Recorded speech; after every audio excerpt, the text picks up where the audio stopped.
আমি হাফিজুর রহমান উত্তর 24 পরগনা জেলার দেগঙ্গা ব্লকের অন্তর্গত 84 গ্রাম পঞ্চায়েতের অধীনস্থ 120/186 পাটের একজন বিএলও। পেশায় আমি শিক্ষক। শিক্ষকতাই আমার মূল লক্ষ্য।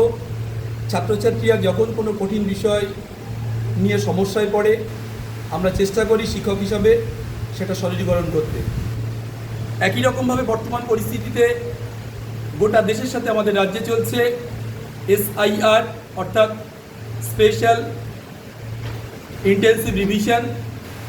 সেখানে প্রত্যেক ভোটারকে অর্থাৎ 2025 সালে থাকা প্রত্যেক ভোটারকেই একটা ফর্ম ফিল আপ করতে হবে, এনুমারেশন ফর্ম। সেই ফর্মের বিতরণী আগামীকাল অর্থাৎ নভেম্বরের 4 তারিখ মঙ্গলবার থেকে শুরু হবে। আমি বিএলও হিসাবে আমার ওই পার্টের দায়িত্ব বর্তেছে। আমি সেই ফর্ম আজ হাতে পেয়েছি। সেই ফর্ম কীভাবে পূরণ করতে হবে তার খুঁটিনাটি বিষয় সাধারণ ভোটারদের জানানোর চেষ্টা করছি। সবার আগে আমরা দেখে নিই ফর্মটা কেমন। সেই ফর্মটা আমরা কাদেরকে দেব, কারা কারা সেই ফর্মটা ফিল আপ করবেন, সেই ফর্মের কি সব অংশ তাদেরকে ফিল আপ করতে হবে। 2002 সাল নিয়ে যে আমাদের মাথায় বিভিন্ন রকম চিন্তা, 2002 সালে যদি আমার নাম না থাকে তার ক্ষেত্রে তারা কি করবেন, তারা কোন অংশ ফিল আপ করবেন। যদি তার বাবা মা 2002-তে থাকেন বা দাদু ঠাম্মা তারা যদি থেকে থাকেন, তারাও কিন্তু এই ফর্ম ফিল আপ করবেন। অর্থাৎ 2025 সালে সমস্ত ভোটার, ওয়েস্ট বেঙ্গলের সকল ভোটারকেই এই ফর্ম পূরণ করতে হবে। চলে আসি আমরা সেই ফর্মটাকে একবার দেখানোর চেষ্টা করছি। এই সেই ফর্ম, এনুমারেশন ফর্ম। এই ফর্মে সবার উপরে থাকবে ওই পার্টের বিএলওর নাম। তারপর এই অংশটা এখান থেকে এটা সম্পূর্ণ সেই ভোটারের তথ্য থাকবে। এখান থেকে এই অবধি স্ক্যানার আছে। বিএলও অ্যাপের মাধ্যমে আমরা যদি স্ক্যান করি তাহলে এই ভোটারের সমস্ত তথ্য আমরা দেখতে পাবো। তার 2025 সালে থাকা ভোটার লিস্টের ছবি। আরেকটা অংশ আছে রিসেন্ট, এই জায়গাতে রঙিন পাসপোর্ট সাইজের ফটো মারতে হবে। এটা গেলে উপরের অংশে কেবলমাত্র একটা ফটো মারলেই এই অংশের কাজ হয়ে যাবে। চলে আসি আমরা তার পরের পার্টে। তাহলে এটা প্রত্যেক ভোটারের একটা রঙিন ছবি এখানে মারতে হবে। আমাদেরকে নির্বাচন কমিশনের তরফ থেকে ট্রেনিংয়ে নির্দেশ দেওয়া হয়েছে যে ফটো আমরা এখানে মারব তার ব্যাকগ্রাউন্ডটা যেন সাদা রঙের হয়, কারণ ভোটার লিস্টে অনেক অস্পষ্ট ছবি থেকে যায় বিভিন্ন কালার থাকার কারণে। এবার চলে এসে আমরা পরের পার্ট। তাহলে উপরের পার্টে কেবলমাত্র একটা ছবি মারতে হবে। এখান থেকে এই পর্যন্ত প্রত্যেক ভোটারকেই ফিল আপ করতে হবে। বাংলাতে আমাদের পশ্চিমবঙ্গের ফর্মটা এখানে দেওয়া হয়েছে আমাদের পার্টে। তাদের খুঁটিনাটি বিষয় এখানে লিখতে হবে। আমি প্রথমে আসি কোথায় কি করতে হবে সেটা, তারপরে কি লিখতে হবে সে প্রসঙ্গে আসবো। তাহলে বিষয়টা বোঝা গেল। উপরের অংশে কেবলমাত্র ছবিটা মারলেই যথেষ্ট। তারপরে এই অংশটা প্রত্যেক ভোটার তিনি ফিল আপ করবেন। প্রত্যেক ভোটারের জন্য এই অংশটা আবারও বলছি, আবার একটু শুনে নেবেন।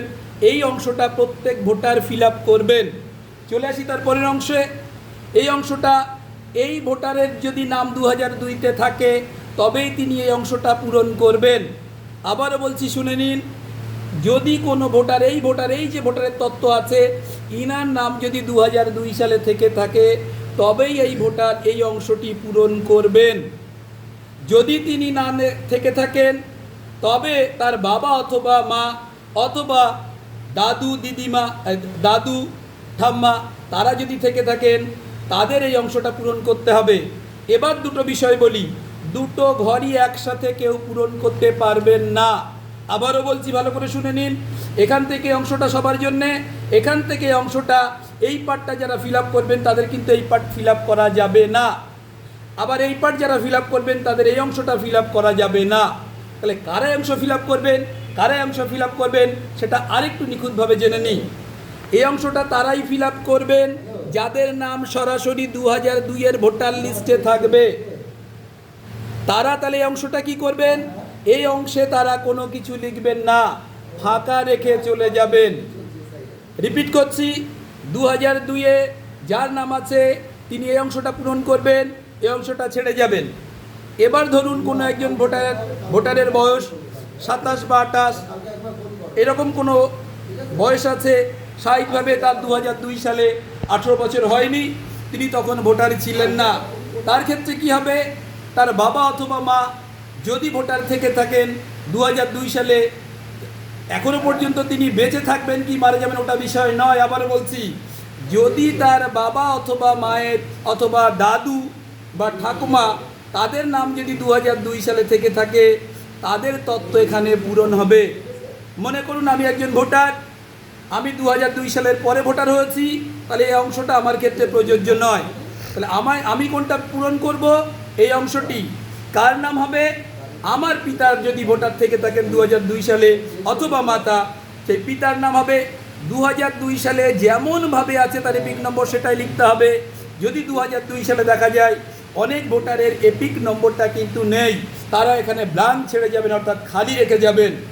ঠিক তারপরের অংশে চলে আসি,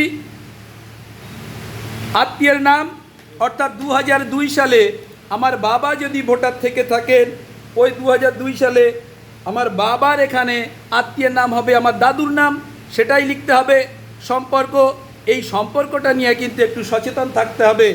এই সম্পর্ক অবশ্যই আমরা যাবতীয় লিখছি, কিন্তু এই ভোটারের সাথে কি সম্পর্ক সেটা নিয়ে। তাহলে এই সম্পর্কে আমরা আসছি কেন, এই ভোটার 2002-এ নেই, ওনার কে আছেন বংশধরের মধ্যে, ওনার বাবা আছেন। তাহলে এই বাবার সাথে কিন্তু এই ভোটারের সম্পর্কটাই এখানে লিখতে হবে। অর্থাৎ এখানে আমরা লিখতে পারি সন বা পুত্র, অর্থাৎ যার নাম এখানে আমরা লিখেছি তিনি এই ভোটারের বাবা, অর্থাৎ এই ভোটারের সাথে এই যার নামটা 2002 আছে তার সাথে সম্পর্কে কি লিখতে পারি আমরা, ফাদার অথবা সন।